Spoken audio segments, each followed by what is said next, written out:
So I didn't really tell anybody on the team about my dad at first. I kept it to myself. I didn't really want people feeling bad for me.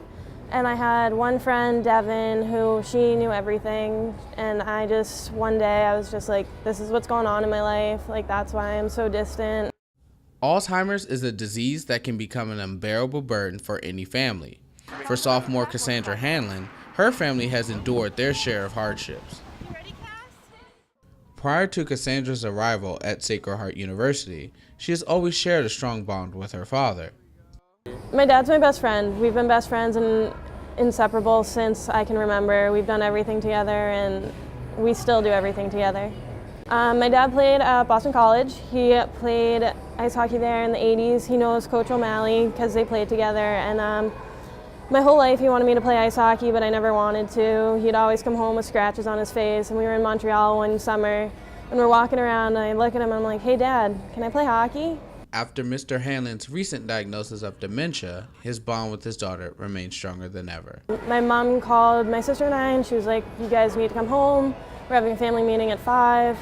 And my parents have been fighting, so we didn't know what was gonna happen. And I walk into the living room, my dad's sitting there crying. I had never seen him cry before. And he just sat there, he didn't say anything. And my mom was just sat us down and said, your dad has dementia.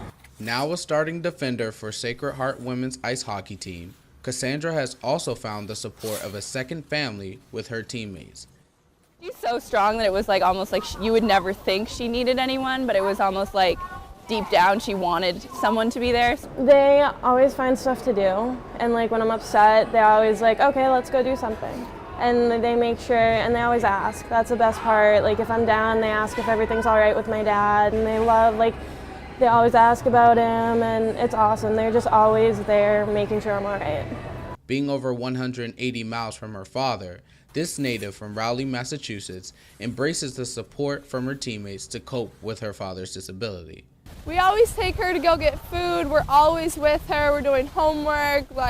Every single night we have a core group and we hang out and just keep her busy, keep her mind off everything. Not only is she a recipient of support, but also an active supporter as well. On October 4th, the Sacred Heart community gathered together at the Walk to End Alzheimer's.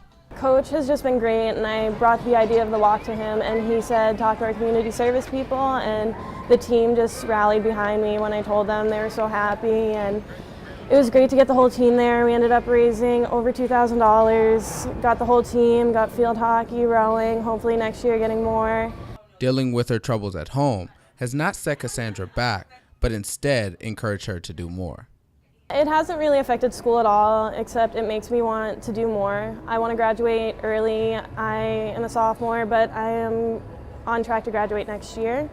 And I just want to be back in Boston, back close to home for my dad and show him that everything paid off. And before he passes or before he forgets everything, I want to show him that it was all worth it. This is Christian Carter reporting for The Pulse.